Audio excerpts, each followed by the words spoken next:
でもある事故でグランプリのライセンスを取り上げられて。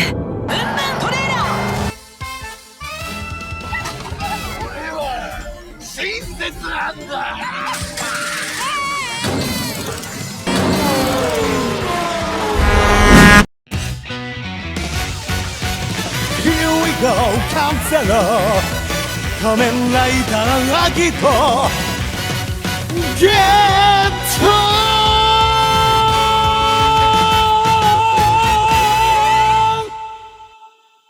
The Madre saga has come to its conclusion, and further details get shed regarding the BBG.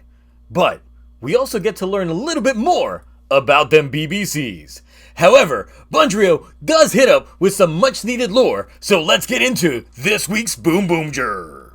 After taking the massive L last week, Shitabase got some news. The ISA is shutting the BoonBoomgers down.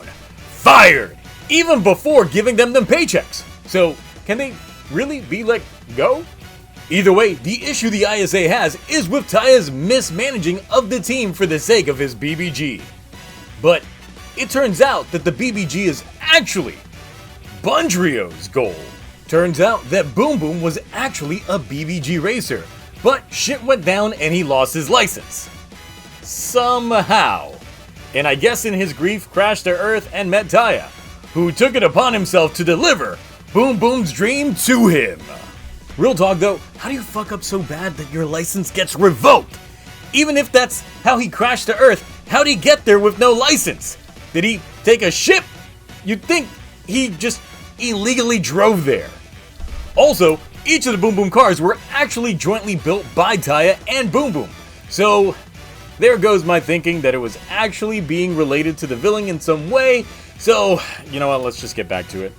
Because Yadukar is still in a bind from last week and gets tossed out faster than a 3-day-old Filet-O-Fish, since Mad Rex is done being Mr. Nice Guy. So while the other BoonBoomgers roll out and take him on and fail at meeting his color qualifications, Taiya gets to tell Shitabase that his dream is Bundrio's dream. No ifs and or buts about it. Which is just enough for him to allow her to ride his car just for that slow-mo entrance. But just when you'd expect the others to welcome Taiya's return, they call him out for trying to steal that spotlight. So, it's now time for a motivational pep talk while, I guess, Mad Rex just watches all this shit go down. But why? Ooh, you see, Zio, your commentary be lacking. You missed the part of the BoonBoomgers giving Mad Rex a smacking. Yeah, but they lost though. They may have lost the first round, but with Taiya here, they'll turn it around. Big Taiya expanding is not enough for Mad Rex drilling. So here come the BoonBoomgers to unscrew the unwilling. Mad Rex getting enough of that load, so he's squeezing Yadukar to break out that mold. So we going big with the BBCs and the BoonBoom racing? Robo Knight out here about to do some penetration. A slash here, burning hot fire there, Mad Rex hit up everywhere. Giving us the sweet, sweet release with his dog freed from the leash. You know what, Dano? That was pretty tame. Ooh, shut up, you pathetic piece of shit. You're like an unwanted boner at a nudist colony. You're so irrelevant. You can't carry a review without even adding a persona. This is why you're so cringe to the rest of the Toku community. And ain't no one sliding into those DMs. I don't have social media. Then how do you network? Email. Email? This son's a bitch out here using email? Ain't nobody trying to slide through that unless they senile. This is why you got no friends. You know what? I'm sending in the army of the Tokyojus. Get 'em! Computers! Rise! How's he keep getting all these cameos? Meanwhile, I'm just stuck here with stuffed Orga. Lame. Speaking of friends, the BoonBoomgers are back on, and just in time for Jashiro to steal Shirabe's glory by delivering that CD to Bundrio. With this episode of BoonBoomger, we get the Boom Boom Racing godai of BoonBoomger Robo Knight. So with that, let's talk form.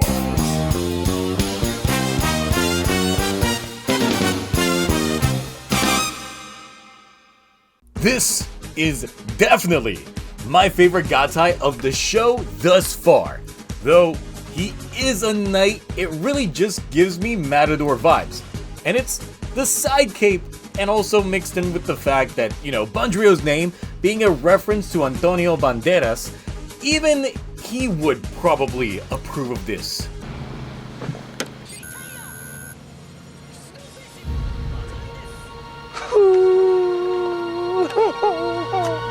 The head change on here is also a nice touch, since if we are looking at this with the Matador lens, the subtle bull horns really do add to it. And as a fellow bullman, I do approve. Reading time! One of these days, I'll get my line back. This episode finally gives us a bit more insight into Taiya, paying off the plot threads introduced last week while still giving us a few more questions. However, the dynamic with the cast now being slightly shifted and the bonds being forced to strengthen is what gives this episode the ABBA Ranger A! I think really the main downfall of this episode is that Mad Rex did not really serve his prospective role of being the long-term rival for Taiya, getting done in pretty early on. But it seems like there is the potential for all of these incoming commanders to serve kind of like an RPG boss, where the team has to take down these commander bosses after a set of Monster of the Weeks have served their purpose. That is, until we land us our big bad at the end. This would be a nice change to the formula, as usually most generals are defeated near the end of their series, or probably towards the end game of their faction, depending on the type of season that this is trying to be. But this does give me the slight potential thought that Mad Rex could return like Brethren does in Go Sager, where he just found ways to adapt to the change in guard. Either way, these routes I'm fine with, because it does diversify the villains a bit more and gives us a bit of a break from the Monster of the Week formula. It also does give the commanders a bit more time to be individuals into their lead up. It also gives us a view of their personality, or also just give us a little mini arc just to do them in.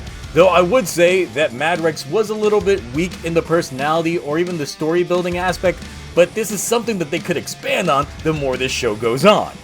We did also get the clarifications that the Boom Boom cars were made by Taiya and Bundrio, so it explains that he didn't crash land with them, nor were they part of the Mafia beforehand, which kinda kills one of my theories, but I hope that seeing the Boom Boom cars does give inspiration to the Mafia to get invested in them or try to make their own.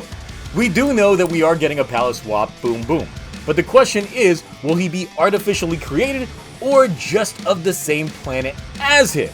And if so, does he have a shared history with Boom Boom in the BBG?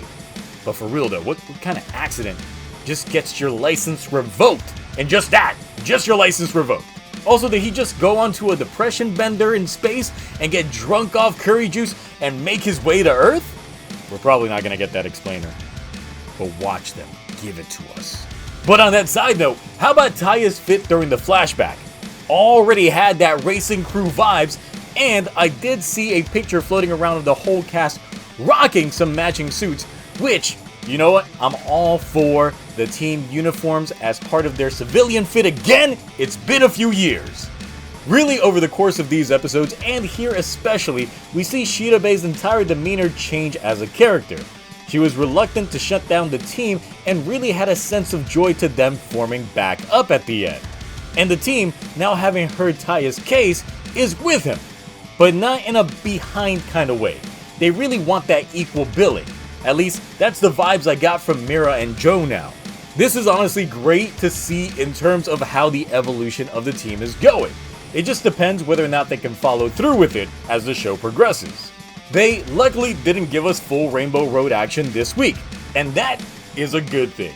This show is pretty action heavy, and I will say that for some folks and a lot of kids, that is all it needs to be.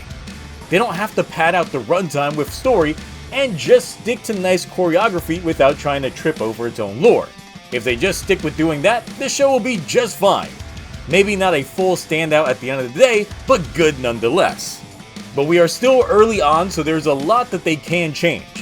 Since, we know that the BoonBoomgers were made for racing, it's possible that we can see the team get more outfitted with proper fighting gear, courtesy of the ISA. And we are indeed long overdue for a team power-up. They could also give us a twofer and do a power-up that is combat-based and another one that is racing team-based.